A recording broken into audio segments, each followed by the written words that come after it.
Midaku yepe, wasna chante washia nape chiuzape, Dakota ia shishukedute makia pido, washicha jo bendixen makia pido, apetukinde, tenio, kchi, wawahadake, da apetukinde, Dakota wikchemene yamni, samshahdo, nuba, sapa kinehana, iwahadakapte, makato iankapi, iwahadakapte, Omakakinde makato iankapikin yuhapdeshni betikinde imohrakapte COVID-19 unchimpishne un makato iankapikin yuhapdeshni. So say hello to all of my relatives here. Shake off your hands with a good heart. I am Shishokaduta, and in English, Joe, and I'm talking here with Tennille today, and we're talking about the Dakota 38 plus 2 uh, Memorial Run, um, sometimes called the Mankato Run, and we're not going to have the run this year, and we've made the decision to cancel that. So we're going to be talking about that today. We don't want COVID-19, so we had to make this extremely difficult decision to cancel the run this year. Uh, so I'll let Tennille share a few words too. Hello, I'm Tanil. Have been helping coordinate this run with Shishoka Duta here. It has been a very difficult decision.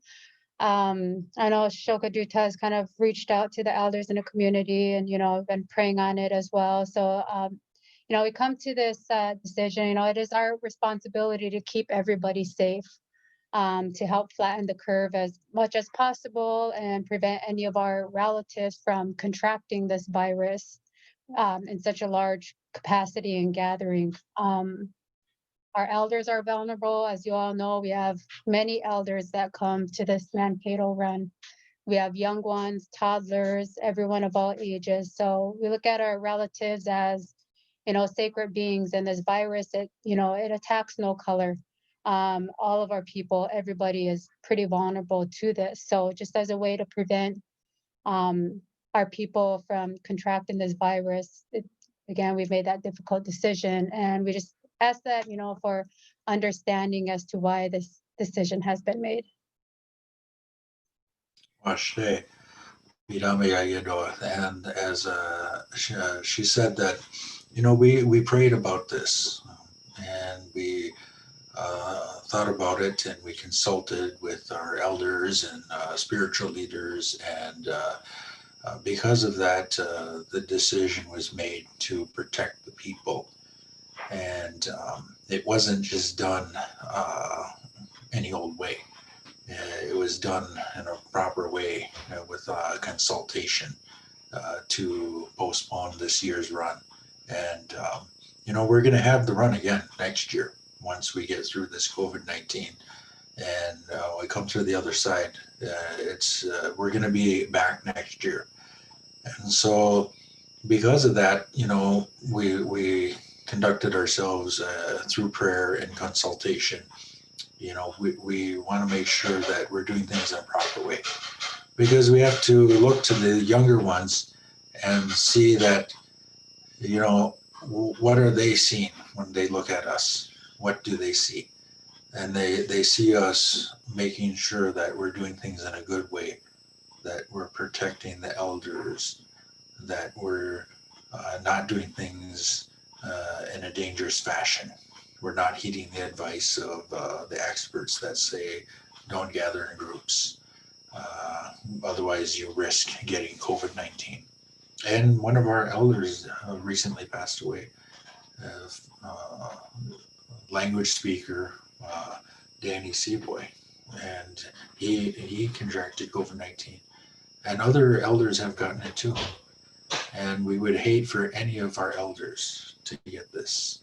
I take care of my elderly parents, and I don't want them to get COVID-19 because I have to interact with them on a daily basis. So I'll let Tennille say some stuff.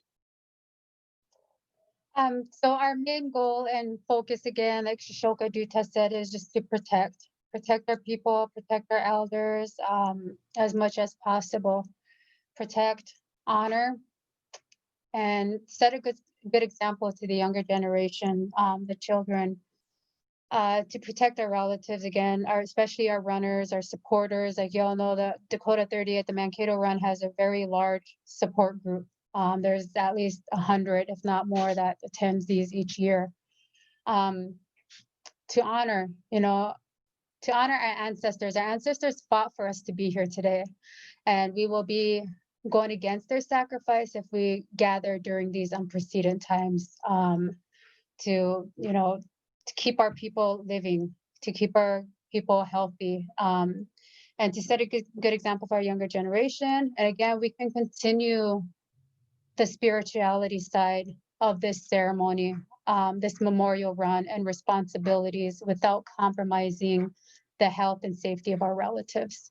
Praying at home, offering that tobacco, loading the chanupa, smudging, whatever you got to do, we can connect with our spirituality from home. Although we may not be with each other physically as we've been, as it is a 34th annual.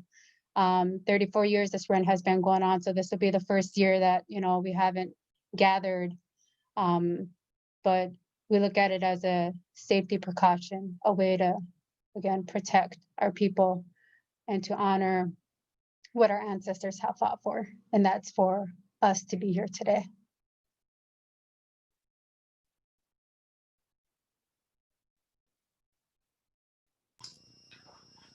Washte, those are very good words. Very good words. We try washte. Just to talk to a little bit here about, the sacrifice the Dakota 38 plus 2 made.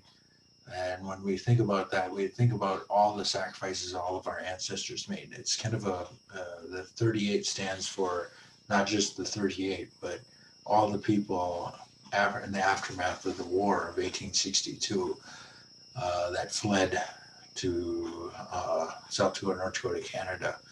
All the people who suffered in the boarding schools and through the assimilation policies and termination, all that stuff. It stands for that. Although all of our people who lived before us and who fought so that we could be here today.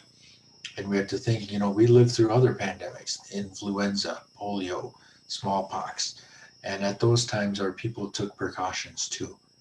And it would be foolish of us to go out there in the midst of this pandemic and not take any precautions, not to postpone it. Because think about all the people who lived through the previous pandemics. They took precautions, and the Dakota 38, they didn't sacrifice themselves for us to be here today so that we could be careless. We have to take precautions, and we can take those precautions and postpone the run, and we can have it next year, and that we can do all this stuff from home.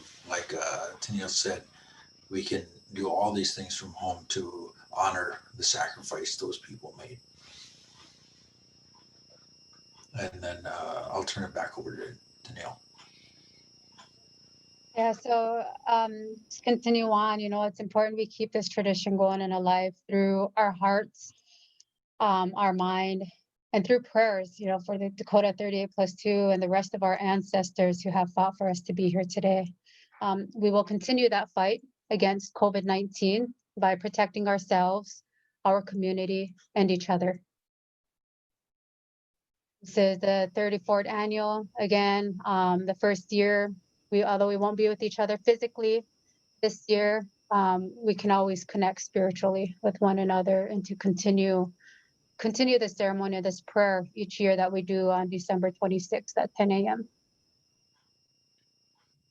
Washe, and just to add in here, what she said.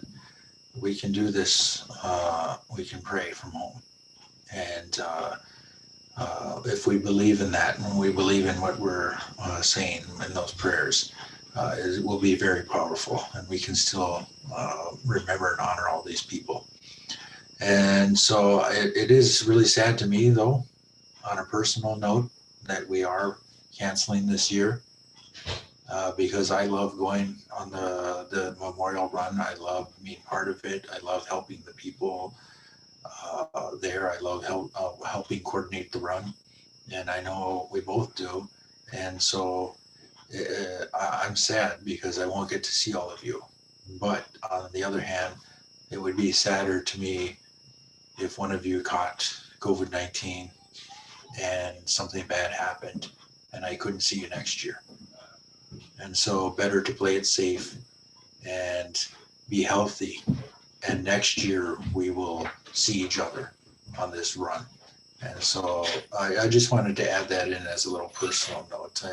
And I don't know, Tennille, did you want to say anything else? Yeah. Um, yeah, we're gonna, I'm gonna miss seeing all of you. I mean, that's, it's very empowering just to see our people come together like this each year. It gives a sense of, again, empowerment. You actually see the resiliency, and it's a reminder of how resilient we are of individuals for us to come together like that and to honor our ancestors who were hung um, that morning of December 26th, and to see that, we are still walking this earth today. That's strength, that's resiliency. And, each year the memorial run brings that sense of empowerment and that reminder of who we are as people. Again, I'm gonna, miss being a part of this coordination and part of the run this year. But again, we can, next year we're going to come back a lot stronger. I'm sure there's going to be a lot of you who are going to be, excited to do this run again next year. So yeah, we'll be back a lot stronger next year. Hechitudo. Uh, that is true. Everything you said is true, and we'll be back. We'll be stronger than ever, and we're gonna make it through this. So I just want to remind all of you to be safe, to be careful. We don't want to lose any more elders and loved ones. So wear your mask, and stay home if you can. I know we all have to go to the grocery store and gas station and other things like that, but let's minimize our risk and be safe, and pray from home during this time, December 26th at 10 a.m. You can pray from home, and let's not go to the fort. Let's not go down to Land of Memories Park in Mankato. We can do that next year. We can do that once we get through this, and we'll be seeing each other in person again. And so that's what we wanted to say to all of you, and we're grateful for you listening to us. And we'll see you next year. Pidamayayapi Dokshta Ke. Thank you guys.